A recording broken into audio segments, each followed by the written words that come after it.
Uh, Thank you for joining us today for Community Conversations. Here we discuss issues relevant to our diverse communities to engage in great conversation that will lead to doing great things. And in honor of Black History Month, our topic today is health and wellness in the African American community. And health and wellness affects every aspect of our lives, from finances to self esteem. And so we have a great lineup of panelists for you today. Remember, their responses, the responses from our panelists are their respected opinion and should be revered as such. And I want to introduce them. First, starting off, we have Grand Prairie own Kedrick Dixon, aka KD. We go way back. We've probably been working together for about a decade, but I didn't know he was this talented. Played in the Baseball World Series, was a captain on his college football and track team, was offered an Arena League contract, worked out for two NFL teams, New York Jets and Miami. I guess Jerry Jones was a little slow on the pull, huh? Yeah, He didn't come fast enough. He trained athletes and officers. He's been with us, GPPD, since 2015, helped build the bike unit, and currently works with the crime prevention unit. We have spoke to kids, to churches, you name it, groups of people out there in the community. So I really do appreciate him. And speaking of celebrities, we have Tara Robinson. Tara Robinson has been featured on Good Morning America, and she is a survivor, not of one, two, but three heart attacks. And then she did something about it. Tara founded Black Heart Health Association. She's an advocate. She fights heart disease in the African American community and is a counselor and just so much more. So we're just great to have her. And then, of course, this is my new family member, Shedrick Cole. He spent 4 years in the Navy. Thank you for your service before settling in Dallas and completing his degree in electrical engineering. When the opportunity arose, he started a fitness group with a friend and discovered his passion for helping people with health and fitness to their best. And he owns the Anytime Fitness in Lancaster and Grand Prairie. Started out with 400 members, now has 900 members. Started off with no training staff, now has 4 personal trainers and 2 office managers to handle his customers' needs. His goal is to be more than a gym, a place that addresses your health, wellness, fitness, and lower the risk of major chronic diseases. So we're so glad to have Mr. Cole. He came and spoke at our Black History program and did a phenomenal job. So it's good to have him again. We're going to start off with our questions. And of course, the first person will start off, but then any of our panelists, feel free to chime in. And as you're listening to this, our listeners and our watchers, as you have questions, submit your questions to the question and answer. We do want to take time to answer your questions because that's the whole purpose of this. And Mr. Cole, this is a key question. Is it possible to enjoy traditional cultural meals and maintain a healthy lifestyle, or do traditions need to change? What do you think? I would say a little bit of both. I'll tell you, I'm from Mississippi originally, and so growing up in Mississippi, we raised pigs. I mean, that's just what we Mhm. did. Mhm. So you can imagine my surprise when I went back home and told my grandmother I wasn't eating pigs anymore, right? I wasn't eating pork anymore, right? But over the years I've learned that yes, I can still enjoy some of those foods, but in moderation, right? So we can still have a lot of the foods that we like to eat. Just make sure you do it in moderation and watch what you're doing. Now, if your family is coming from a fried type of diet where everything is fried and stuff like that, you got to change that because that's going to clog up your heart, your arteries, get that high cholesterol, and go kind of, you're going to be seeing terror with the Black Heart Association. So we got to make sure that, yes, some things can stay, but I think changing how we're cooking the foods got to change as well. So recently I went to a Ethiopian African restaurant and had some of their food. And I enjoyed it, right? But it's not something I do every day. So you can enjoy your food, just make sure you do it in moderation, but definitely change how you prepare it.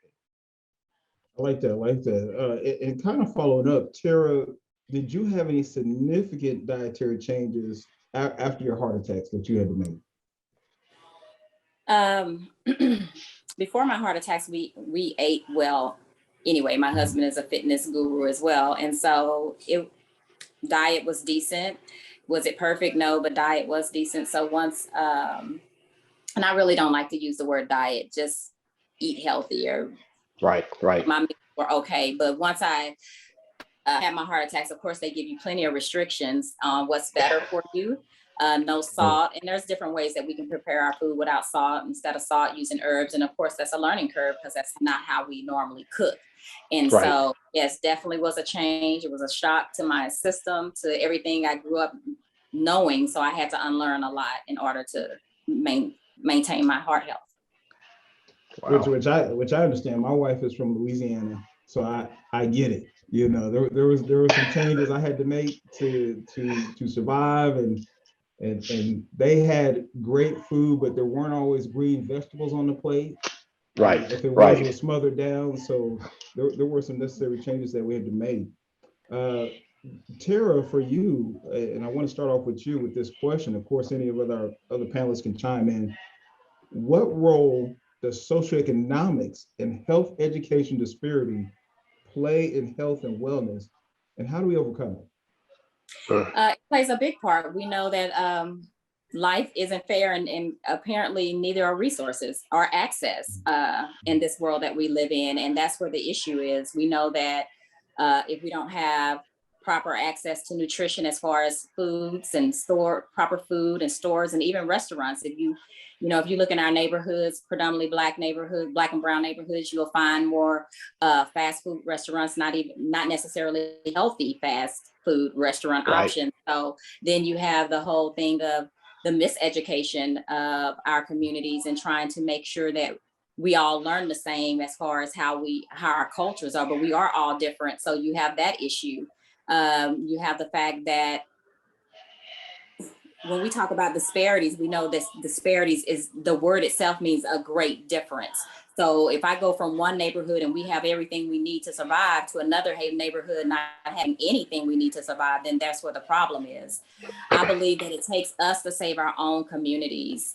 I am a big advocate of us building our own tables and our own chairs and our own seats, because that's how we begin to change the lives of our people, is through us. We are our advocate. We are the advocates. We are the social determinants of change. We have to change, and then we change the inside out going forward. And so we cannot expect anyone to save us. In a sense, we're going to have to save ourselves.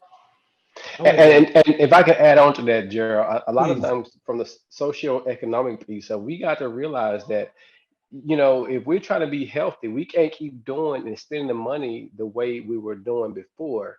If we try to move to a healthy lifestyle, you can't be going out and eating out and stuff like that. You got to move some of your money into a healthy lifestyle. I get so many people who say, "Hey, it's expensive to eat healthy." Yes, it is if you're eating if you're still doing some of the things you were doing that are unhealthy.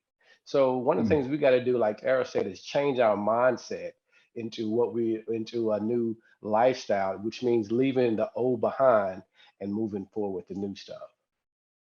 That is a challenge, because I do hear a lot of people say it's very expensive to eat healthy. But I think one of the things I like what you were saying, Tara, is the community gardens. Starting that change from within the community, and not necessarily waiting for it to come outside the community, but empowering the community to do that. And so I really like that. Coming from Mississippi, did you see some of the same disparities, Mr. Cole? Oh yeah, definitely. I mean, I didn't have a whole lot growing up, so but what I did have was we did have that garden. We did have those places where we planted our own food. We grew up on crops and stuff like that. So I did have that. So I didn't really see the other side of it until I moved out on my own. I had to buy my own food. So that's when I realized, okay, it is a little bit different, because we grew everything. We had our own greens and peas, meat, everything was right there for us on the farm. So, so yeah, but growing up, I mean, and leaving that environment, I did start to see the differences in prices and stuff like that. But I also had to make that adjustment. I think, Gerald, if I can say, we know that social economics plays a huge factor, not just it's the income, the education, the employment, community safety, Yes. social support. So without those pieces being all connected, we have ourselves a huge health problem, because just the stress in our community alone tied to each one of those indicators is a problem. If we lack income, we can't buy healthy food. If we lack education, we can't properly cook the way we need to, because we don't understand, we don't have the knowledge of what we're supposed to do. And back to employment, with no employment, no income, or we're living below, standards. So if it's up to me buying my child a 4 for $4, I'm going to choose a 4 for $4 over trying to buy this expensive healthy meal. So it comes back to that. And then you got community safety and social support. So mental health, all of that plays a part in our overall health. So it's so many pieces to the puzzle. And I believe that they had it right with Black Wall Street in Oklahoma. They had it right. They were doing it right to save the community. And we should really take a look at that model and see how that worked and how they maintained health within that time period. Yeah. True. And I like what you're saying in terms of a holistic approach, because it's not something that necessarily you can isolate in a vacuum, but a holistic approach, not only counting on the services of other, but empowering the community to make that build as well. I think that's really important. And just like we were talking about earlier, when we're talking about working on those goals and empowering people to work on their goals, I know that you guys do that. And so, KD, you often work diligently with clients to help them reach their goals. What is the balance between loving imperfections and self-improvement? Gerald, when I talk or when I'm working out, and I work out with different people. So sometimes I'm working out with officers that want to get in shape. Sometimes I'm working out with just citizens that want to lose weight. You just have to understand that everybody is different. Not everybody's going to walk into the weight room and go, hey, I want to put on 15 pounds of muscle. Some people want to, what we call, maintain. They're in good shape. They have decent health, they're eating right, but they want to maintain. So as trainers, and I tell my young athletes this all the time, I try to come up with a workout that is relevant to each and every person. So you rarely see me train, 15, 20 people at a time, because it's not conducive to what I'm trying to do. So I'll take 1 or 2 athletes that are the same position, so to speak. And then, I come up with a training regimen that way. But the loving yourself imperfections, man, is like we're all different. And so what you see as a flaw is somebody else may see it as nothing. So you learn to live with that. You put out the positive vibes, and we move forward to whatever the goals are. Whether, like I said, it's weight loss or, muscle strength. And so now I'm going to start pushing speed. So I got one guy he's a basketball player, and so we're going to work on his feet work and start working drills to get his speed up the par. So it's all different. It's all going to be relative to that particular person and their sport, because every sport is different, which means I get to come up with specific workouts that are sport specific, and so I like that. So let me ask you this, kind of a follow-up to all our panelists. Do you think we have taken body positivity so far where people are comfortable where they should not be comfortable? Because, what is the balance in that? Because we do want people to accept who they are, but what is the balance in being comfortable at the same time with your imperfections, but also being motivated to make that change? Right. You know what? And I want y'all all to chime in on this, but think about it. Here in the past, couple years, now we're seeing like plus size models. 15 years ago, we didn't see that. That's right. The media put out what they thought was a perfect looking person Yep. or a body posture. Like, no, because I believe, it coming from a football background, I believe that you can be 6'3", 260 pounds and be in shape and be okay. But society has taken that and like, oh no, if you're not a small frame woman, we didn't want you shooting these certain commercials or That's right. putting on these trying on these bikinis and walking the runway. And it's like, no, we have to get away from that. So now more than ever, what you're seeing is people are actually embracing their body. And like I said, it's specific to that particular person. So I don't think anything is wrong with that. I think it's a good thing that, we're stepping out and we're broadening the horizon, so to speak. So no, I think it's a good thing. I think we're moving in the right direction with that. Um, I want to speak on that, Jared, if you don't mind. I Mhm. think body positivity is great. I really do. But it's not great when you start to get into health issues. Does it make sense? I mean, you start to get the diabetes, high blood pressure, stuff like that. So then, for me, it's one of those things to where when someone is saying I'm happy in my own skin, great, I feel you.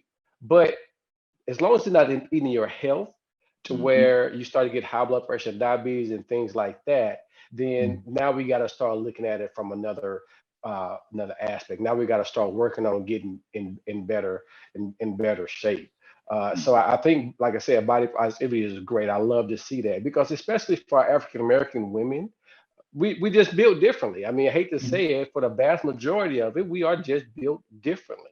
And so a lot of the indications for BMI and stuff like that, it's you can be fit, but also have that thickness, what we call thick piece of it as well. And so that's what I see a lot of our for African American women. You can be thick, but also in shape as well. And so because we are built differently, we don't sometimes fit the European model of fitness and what good looks are. So just take that into account as well.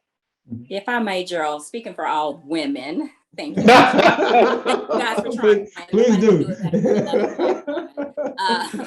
Black men got their own things to worry about. Okay, so let me say this: Black women, period. You are beautiful in whatever skin, shape, color, whatever. We will, we're not in a place to allow society to no longer dictate how we look. Right. And that's a great place for us to be, especially when mental health is at an all-time high and like the stressors surrounding body image. So I will tell you this from a heart disease perspective, that heart disease doesn't care if you're small or if you're big. It does not discriminate when it comes to size and thickness. That's real talk. If the most important thing that we need to be saying is that you need to know where you stand as it relates to your health, no matter what size you are. And then once you know where you stand, you can take those steps to make you better, make you finer, whatever that looks like for you. But the most important part is be beautiful however you are. Just know what's going on inside, and then it'll reflect on the outside. That's right. I like that because it is a unique approach, because everybody's body is different, but be the better you can be. Be the best you can be. And that's going to be different from each and every person. So I do like that. And speaking, Tara, because you do deal with heart disease and things like that and that type of education, here's a very interesting conundrum. African American athletes are often top athletes in the NFL, the NBA, and Olympics. Unfortunately, African Americans are more likely to get heart disease, 30% more than their counterparts, and diabetes, 60% more than their non-African American counterparts. How is this possible? It kind of goes back to your first question that you told me. Even though we're in NBA players and NFL players, and we're the elite in most of everything that we do, that does not mean that we didn't come from those areas of social economic problems. And so this stuff starts in our mother's womb. This doesn't start when we become athletes. So some of it is genetic. Some of it is how we're eating, because just because I'm an athlete doesn't mean I eat right, or doesn't mean I do the right thing. So it comes from the root of it. So how I was raised and how I was brought up. Heart disease is happening earlier in life. So it's happening in our 20s. So the choices that our parents made for us, no knock on them, is just, hey, we grew up with what we had, what was available to us. And that's kind of the same thing. This thing goes all the way back to slavery. Like, we were given the scraps then. So if you put us in what we call the hood, we're given the scraps there because we don't have grocery stores in our area. So this is why we're number one, is because we come up in these areas that we don't have access to the things that we need. And then by the time we become older, it's done the damage. And until we, understand how we can begin to change that, only then will we begin to see the numbers go down, lower. So it has nothing to do with, we can be the best, but if we don't know where we stand and change our relationship with food, stress, and exercise, it will continue to be the same. And I think also one of the things that it lends itself to is that when you are an athlete and you do have more access, the possibilities. So sometimes seeing what the possibilities can be, like if you see Olympic athlete, it shows us the possibility of what happens when we do have access to the foods, and we are able to have the diet that we need to have and things like that. So it definitely shows us the possibility. But I like what you said, because it goes up to the corporations all the way down to, areas hardest hit with heart disease. And even at the corporate level, you still have individuals making six figures that don't go to the doctor, that don't eat healthy. So it has nothing to even do with class. It's just the choices we make concerning our bodies, because we're all at different levels, like Mr. Dixon said. We're all in different places in our lives, and making that decision to be healthy is a conscious decision you have to make daily. And speaking of Mr. Dixon, while you were training for these teams, the New York and so forth, and these NFL teams, what were some of the things that you've seen as an elite athlete that kind of speaks to this? Because like I said, we're top athletes on one list, but we're also top on the other list as well. Gerald, I'll tell you. So when I was in college, I would do so much running that I remember eating. This was just a typical breakfast during football season. I was working out so much. I would take 2 biscuits and I wanted sausage gravy. I would have a special custom omelet with the ham, cheese, sausage, tomatoes, spinach. And then I would go get a bowl of oatmeal and have like 3 or 4 strips of bacon. But I tell you that because I was running so much, and of course I played receiver. So, I mean, it was a West Coast offense. You're doing all this sprinting. And when it was time at the end of the season, we all went and had a physical. I was at 4% body fat. And so like Ms. Terry said, you can actually, the physique is there, you look good, but then you have to think about what you were eating when you were growing up. That's when it catches up with you. And so, like now it's like, okay, yeah, you look good, but now you want to take care of your inner self, which means what you're putting into your body is just as important as me way back then, lifting weights and, doing all the running to have the physical part. And so that's what I want to push out now to these communities. We got to get out there, and it starts when they're 6 and 7 years old. Now we congratulate kids with candy, and so we need to kind of turn that around. You can go in my kitchen now and there's apples and oranges sitting up there. Get rid of some of this candy and that sugar that's not good for you, so that we can start changing the mentality of our people in our community. But and hanging out with NFL players, I remember sitting in Bible study in Michael Magruder's house, and I'm like, this guy has a personal chef.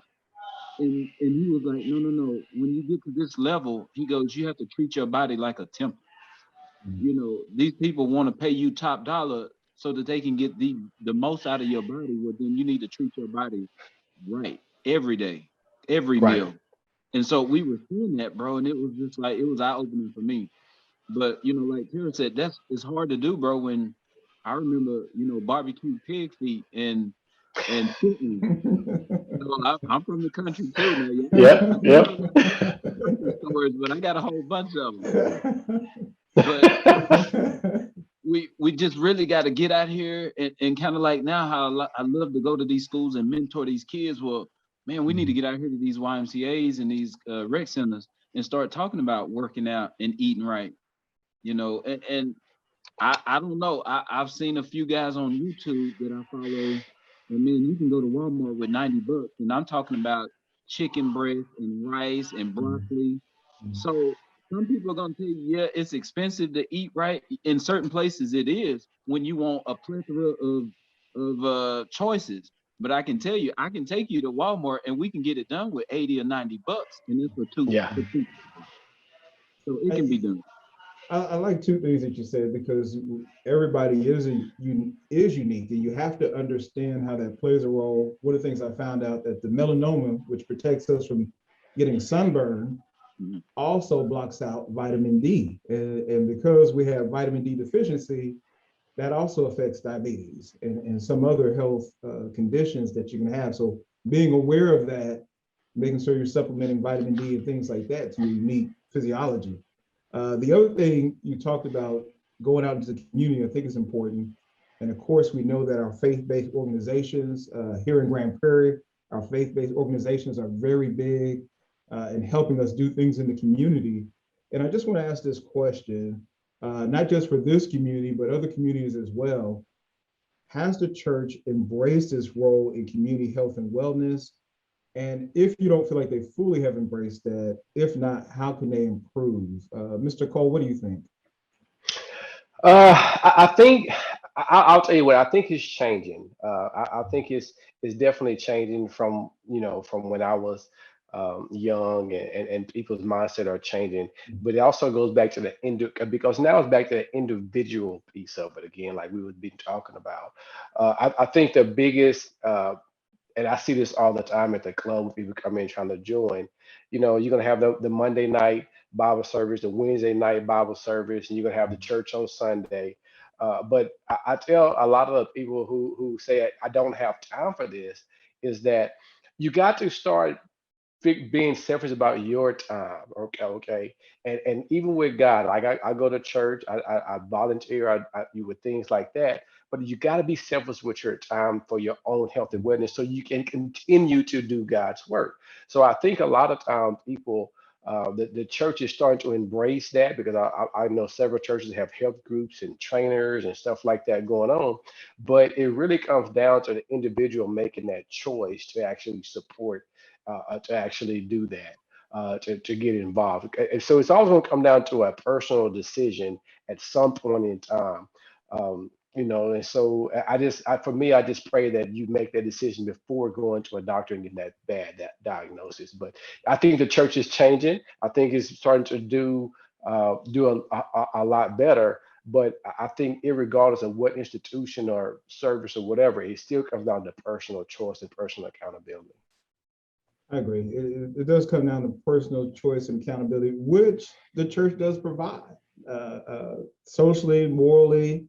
Now, they have been responsible for some great cookouts. Right. And some of the foods that are contributing But factors.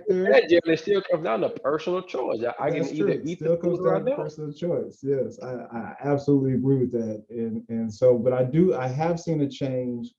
And Tara, maybe you've seen this because you work with churches in terms of with the Black Heart Association, and just kind of speaking of that influence, how can we create these strong communities with wellness that is sustained for generations? And so, Mr. Dixon, how can we take all this information that we're discussing today and make sure that it's sustained, for generations to come? Well, like I said, I think it starts with us, and you come and you get you a good group of leaders. But I think if we push it out to these communities, we get out there to the rec centers, the YMCAs. If we target a younger audience, that way, when you start talking about generational anything, health and wealth, you go after that younger audience. And so we need to educate them and show them, hey, this is what we want you to do, and here's why. I think we have a better chance of creating a stronger community down the line, years down the line, and you can sustain it for generations. Because the downside is, like we're all sharing right now, is, bro, we had mamas and daddies and grannies that cooked the soul food. It was good. It brought families together. It brought communities together. However, it was just cooked in such a way that, over years, it was not good for your body on the inside.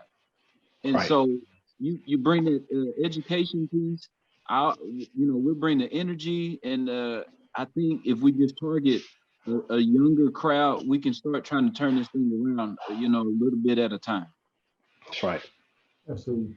Tara, what have you seen in the sustainability of your work? Because you're out there in the communities. What have you seen in terms of creating strong communities and wellness that's sustained?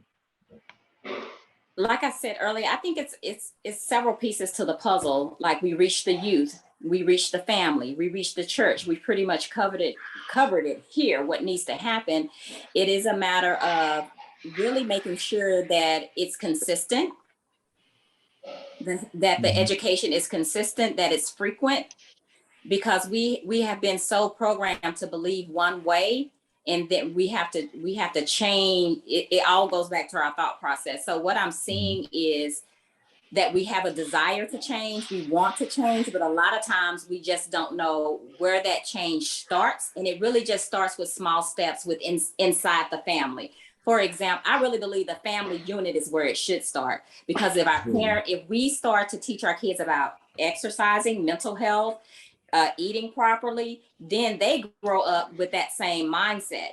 But what we fail to do that for some reason. And so what is expected now is that we have to go back and start teaching our children. And then when they go out, they'll know. And then even in the education system, in schools, Title I schools, we know that we don't have the salad bars, or we don't have the healthy options in a lot of these schools. And again, that's an issue. And so it's a whole bunch that we need to address, and we just need to pick what battle is for you and address it the best you can. But I would say start with the family and work your way out.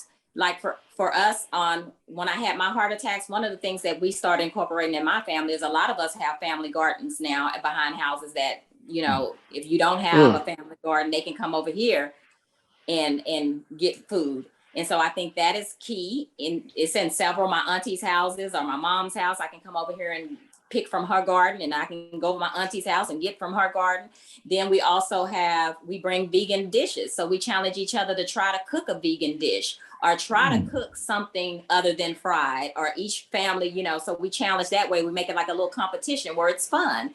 And we have a little taste test. So we do that now for Christmas and Thanksgiving. So we bringing in those options that we normally wouldn't expose each other, haven't been exposed to, are now at the kitchen table, or at the Christmas table, or at the Thanksgiving table. So, introduce your kids to new stuff, and introduce your whole family to new options. I like that. I think that one of the things that you said that's really important, and one of the things I tell people, is that kids watch more than they listen. Mm-hmm.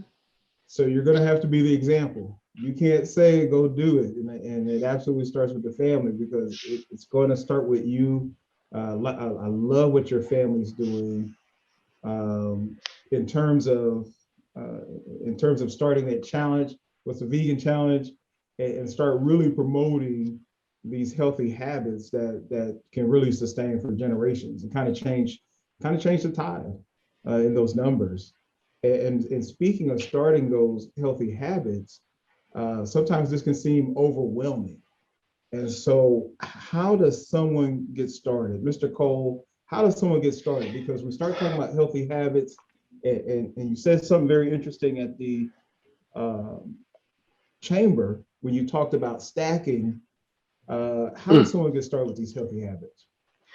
So I've identified 10 to 12 healthy habits that I basically do every day.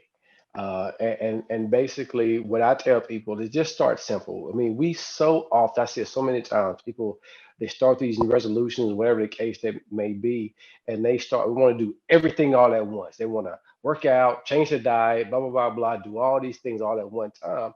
But that is a huge disruption to your lifestyle that you probably won't be able to sustain it all together.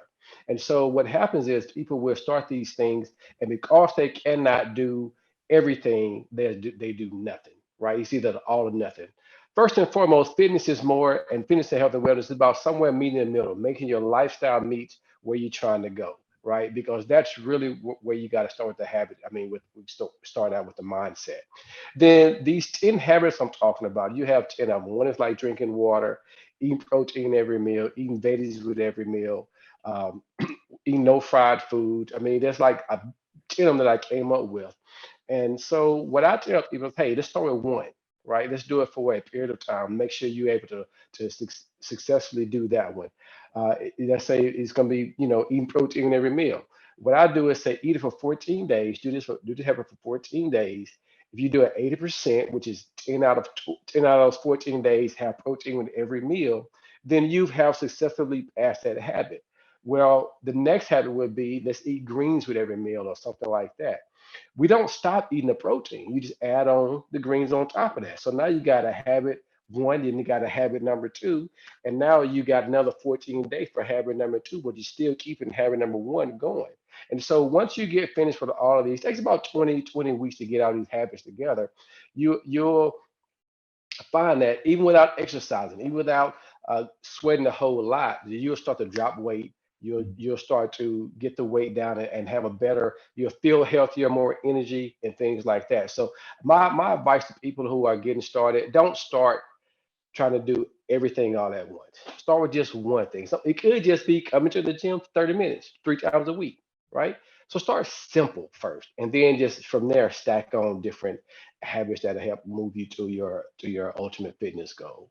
So don't try to do it all at once. It never does work. I mean, some people can do cold turkey, some people cannot. Most people cannot do a cold turkey thing. It is really, really hard to do. I think KD Absolutely. agreed with me on that one. I think. Look, Gerald. I was gonna chime in and tell you, no, you're absolutely right. So I did a 60-day vegan challenge. Mhm. It was the hardest thing I ever done. But let me tell you something.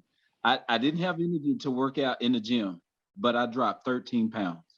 And Yeah. so Yeah. I was on the bikes, and it was to the point to where my sergeant's like, hey, you feeling okay? Like the guys are like, Katie, stop losing weight. Stop losing weight. So, and it's funny because I tell people, like, I've seen both extremes, and I wanted to do that because it helps me with when I work out with clients. I can tell you, okay, yes, there is such a thing as eating what you want and still physically looking like you want to. You can do Yeah. it. Now it's going to take us 2 hours on the track, and I'm gonna get it all out of it, right?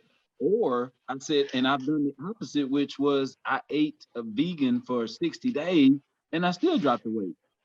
Now, I didn't have the energy, but when you start talking about, losing weight, so I said, we just have to find a happy medium. And so I wanted to do that so that when I train, I have experience on both sides of the spectrum. And so I can meet my client wherever they are, and then we go forward. That's right. Yes. Tara, you were saying something. I agree with the gentleman. I want to say to everyone listening, small steps mean big changes in the long run. So small. Don't worry about what everybody else is doing. The gym might not be for you.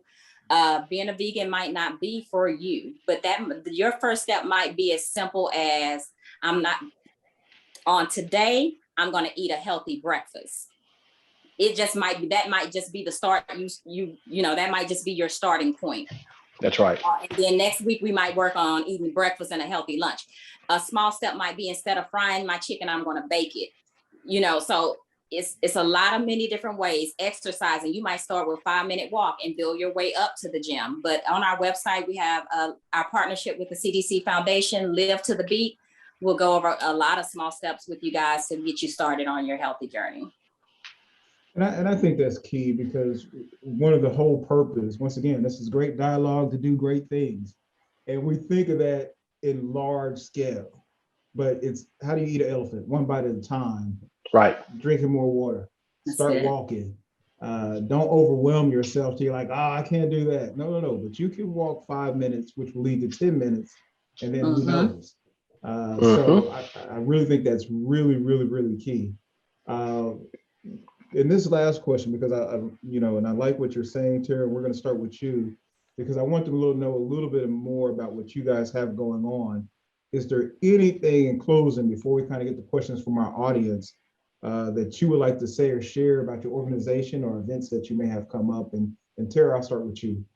Okay, first, thank you guys for having me. I am grateful for the platform. We are the Black Heart Association, and we want to be wherever our people are. That's our motto: prevention over treatment. And it starts with knowing where you stand. One of the stats that is out there is that we don't think heart disease can happen to us as a person, particularly Black women. And so with that, and wanting to change the narrative for our communities, Black Heart is a mobile unit. We go out to anywhere. That can be, if our people are at the car wash, we are there. If you're at the corporate office, we are there, and anything in between. Family reunions, parties, whatever, wherever you are is where we want to be. That's where we're pulling up. And so on our unit, we offer, we do a holistic approach to our heart screenings, which offers glucose, a complete cholesterol panel, high blood pressure. We do a test called LP(a), which checks on your genetics to let you know if you're at what percentage of, if ever, of having a heart attack or stroke in your life. Then we also offer telehealth services, which will have of course, a primary care doctor and a mental health professional there to talk to you if you take a stress test and you score high. So we cover everything. When you talk about access, we're removing all excuses. We're coming to your front door. So no excuses that you shouldn't know where you stand in regards to your heart health. That's right. I love that. And what we'll try to do is on our website, as we have a recording of this, also list the Black Heart Association so people can find out more. Thank you. I love what you're doing, the holistic approach. Mr. Cole, you're right here in Grand Prairie on Carrier. You can drive right past Chicken Express, get that willpower and get you in a good workout. Tell us a little bit about what you got going on.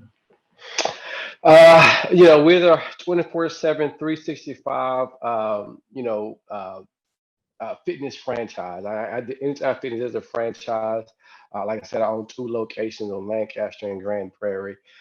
We offer, first and foremost, we offer anyone who comes in a 6-week program where they can have a trainer to walk with them for the 6 weeks to get them started. That's just because most people don't know when they first get started what to do, how to do it, when to do it, things like that. And so we have that 6 weeks to get you started. And then if you want additional service after that, we'll help you out there as well. We also have group classes. We have 2 types of group classes. One is a more of is level 1 and level 2 class. We also have boxing. We also have dance fitness.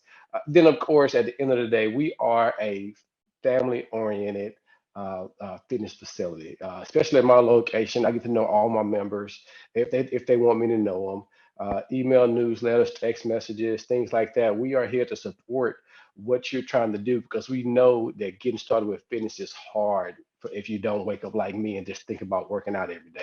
So, that support is really, really necessary. And that's what I find most people like about us, that we I'm texting them, I'm calling them, making sure that they're, as much as I can, they're coming in. I literally just hired a virtual assistant to help me with this.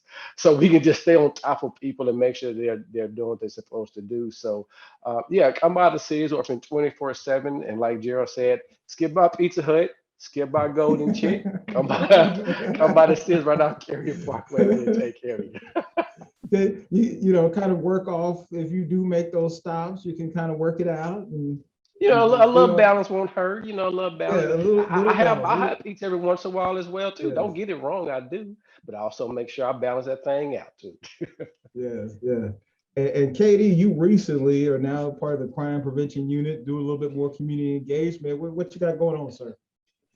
So I know coming up, we're going to be pushing out Citizen Police Academy. So I know we're going to have that on Tuesdays and Thursdays.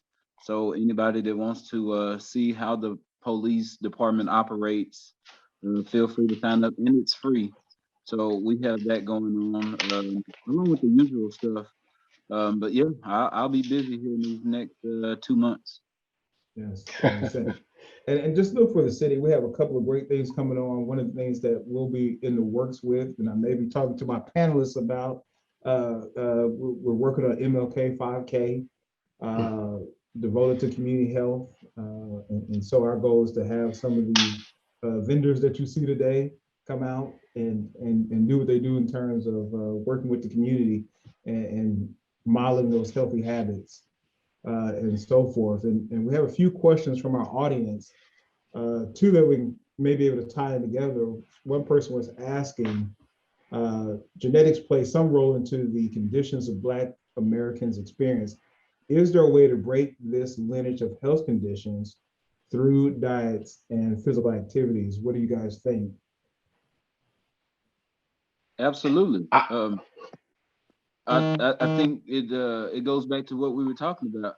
You start young. Yeah, we've been predispositioned to high cholesterol and diabetes, but start young and start training. You start eating a lot better, and yeah, you can beat this thing. We may have to work harder than the next person. Like my mom used to tell me, sometimes it's not fair, but yes, you can beat it by being smart about it. Mm-hmm. Yeah, I definitely, yeah. So genetics, so for me, and I don't know genetics play a part of it, but I think more than anything else, it's just like Katie was alluded to, it's your environment. Changing those environments. I never want, in my mind, I hate to say, I don't think we're, and this is me personally, I don't think that we're genetically all, disposition to have these things. I think more than anything else, it starts when we're young. We start feeding our kids right and things like that to where they don't know what to do later on in life. In my mind, and so yeah, I give more towards change your environment, change your circumstances, to change your circumstances, especially when you get a little bit older, or even when I'm sorry, when you're young, making sure that you change it right now with your kids right now so that they don't have those issues when they grow up later on in life. I saw Tara about to hit the buzzer. Yeah. I saw it. He said something. Them Tara, get them. Ooh, I'm not wrong. Okay. I will say that some of it is genetic based on what we see out in the field. Some of it is a genetic disposition. We have a family that a gentleman just passed away from a massive heart attack at the age of 32. Well, when we tested his mom and his sister, their LP little A tests all came back with extreme high risk for cardiovascular disease and stroke. But on the dad, it was extremely low. So genetics, yes. Can we prevent some of it? Some of it is genetics, but the other half is not. The generational piece that some of us talk about can be broken based on what we eat. We know that 80% of what we put into our bodies can prevent heart disease. So yes, but can we slow this thing down if it's genetics? Definitely. But again, it goes back to, you got to know where you stand. You have to know what your numbers are, and you have to understand them. So some of it is genetics, but a lot of it is just bad habits. And that's where that's the part we got to get right. The bad habit part, the genetics we can't fix, but the bad habit part we can. Yeah, can I say something on that? Because Tara, she keeps saying something that really, really resonates with me. Is knowing the numbers. Like, we know how much in our bank account. We know, how much our house is worth. How much money you're supposed to make every week. But we don't take the time to look at our numbers when it comes to your own body. You can get another car, you can get another house, but you can't get another body. So why don't we put the same emphasis about the numbers and how we care about ourselves, about our bodies, that we put into everything else, like our clothes and shoes and stuff like that? That really drives me insane. I'm sorry, it really does. I mean, as a fitness guy, it drives me crazy to where we are focusing so much on all these things that are really not helping you at all. But we know those numbers, right? But you don't know what's your diabetic, where's your cholesterol at? I don't know all the terms like Tara does, but what's your BMI? What is your body fat? What is your muscle mass? What is your cholesterol number? What are those things? And so why do we know those numbers? Why do we know those numbers? Yes. And when you know all the other numbers. And I think, and now you get to know these numbers because Tara will come to you.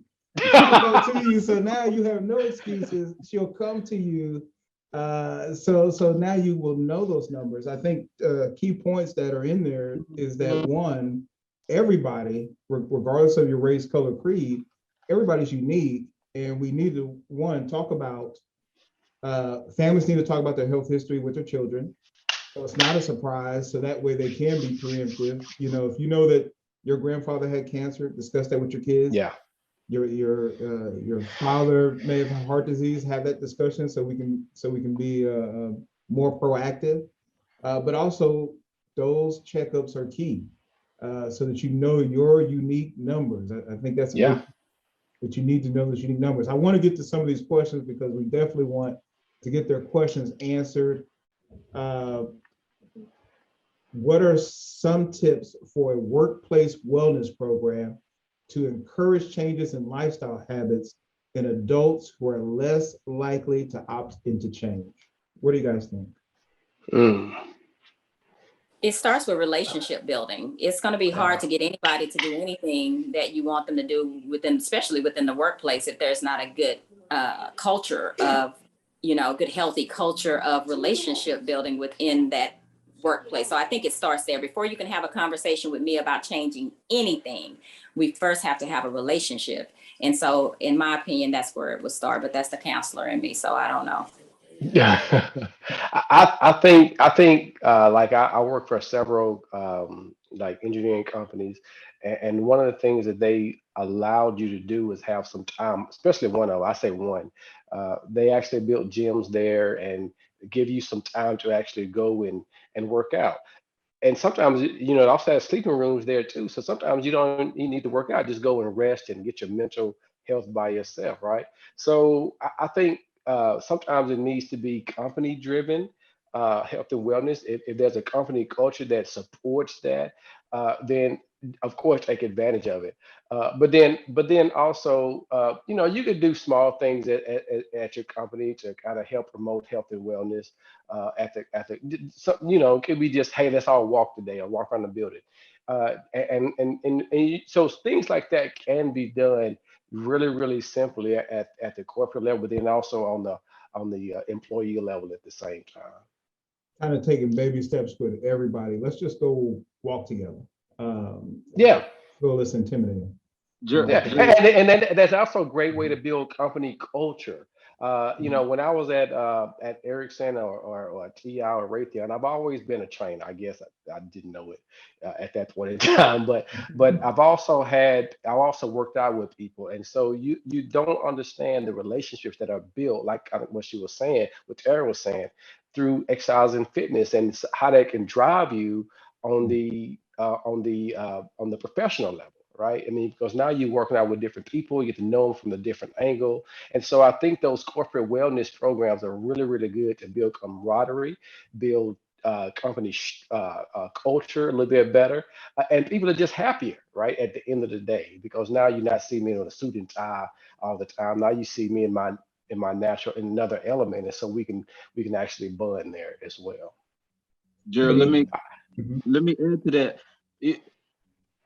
I think, like, you see these companies like Google where they're saying, okay, the employees, if you don't interact with the public, dress down. I want you to come casual, come relax. That's one thing. But here's another thought. Why do we have people retiring when they're maxed out on vacation? And it's like, oh, that guy hasn't taken a vacation day in 4, 5, 6 years. Right. These companies need to get together and say, no, I'm gonna force you out, because we all have we're a family company here. Well, then I think your time is important. I think every employee's time is important. Man, we need to take off. We need to take care of ourselves. Like, just go and relax. Go and enjoy a day for yourself. And I think employers need to do a better job at pushing that out there, because I'm seeing people retire with large amounts of time, and it's like, man, you're giving all your life to this company. When you leave, I promise they won't miss a step. So it's okay to enjoy yourself and relax a little bit, and that's something that I would like to push out, but that'll be a little later. That'll be on our next forum. Yeah, I think we should get started with the city of Grand Prairie first. Let's start. Well, we're doing some great stuff in terms of we just recently had a mail-in checkout where I was able to check my numbers to know that I'm good. They're really trying to even improve on the good things that we do. I do think that performance culture has to be, you have to be a cultural leader to be a performance leader.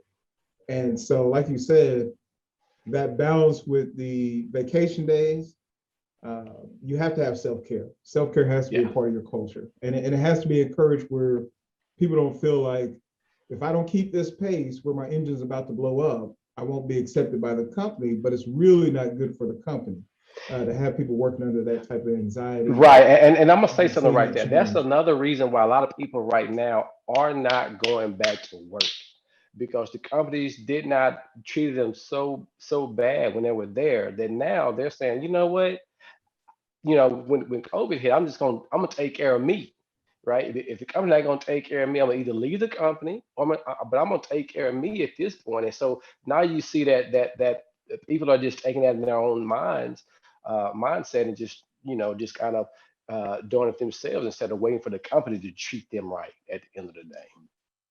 And before we leave, and we'll probably end a little bit early, but before we leave, can you give an example? Because one of the questions I was asked, what is a good meal? If somebody say, you know what, I want to make this start today, I'm thinking about prepping lunch for the rest of the week.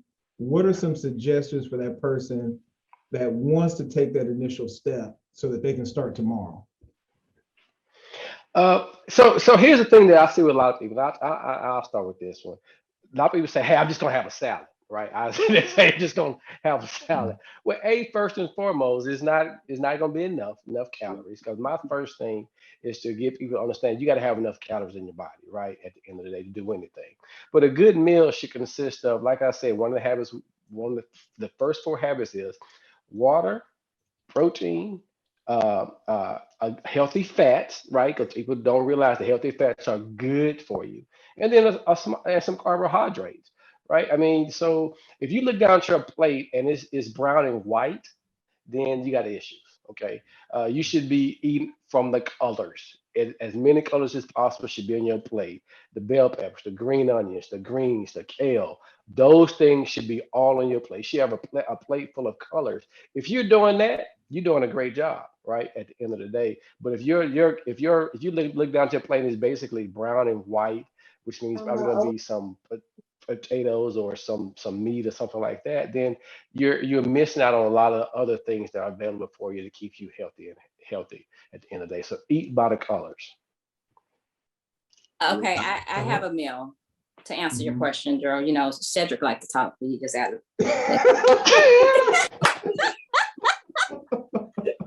We love you, Mr. Cole. We love you. All in love, Cedric, all in love.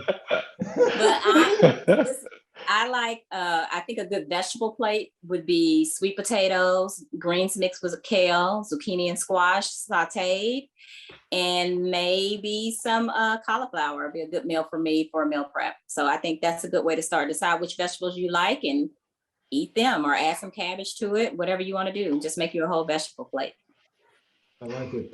Plenty of water, plenty of vegetables. Make sure it's a mix, lots of colors, like Cole said. In the midst of that conversation too, he did get some good facts in. He did get some good facts in there. And of course, the most important thing is start tomorrow. And I think that would be beneficial. And then also for us who have this information, take it into our communities. Find a way to do that. And so I'm really, this has been a blessing. We've got some great feedback already from our audience. So thank you guys. And of course, our HR will be reaching out to you guys because we want to do more. So we appreciate you guys. And so in closing, I want to thank our panelists for their different perspectives and wisdom. Huge thank to Kay and Terrence and Anna. You know, they're kind of in the background. They're the producers making all this stuff happen. I just get to be in front of the mic. So it's always beneficial. And so the city of Grand Prairie is always honored to celebrate Black History Month. So look for other things that we'll be doing in the community. We'll continue to partner with African American community, faith-based organizations and businesses. And we want to thank our wonderful panelists again. This has been great for their insight and time. Please check out www.gptx.org/inclusion. Panelists, please send me your contact information because I would definitely want to pass it on to some of our viewers.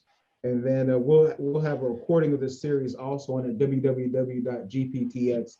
.org/inclusion. So that'll also be on our city webpage under our community inclusion if you want to see this recording. And then email us. Let us know your thoughts on the event. You know, you can email me at ghodges@gptx.org, ghodges@gptx.org. Just give us some feedback. We hope you were informed and inspired. And of course, always, we look forward to seeing you at the next community conversation. Thank you guys again. Thank you. Y'all have a Thank you, great evening. Gerald. I appreciate it, bro. Yes. Thank you. Thank you, guys.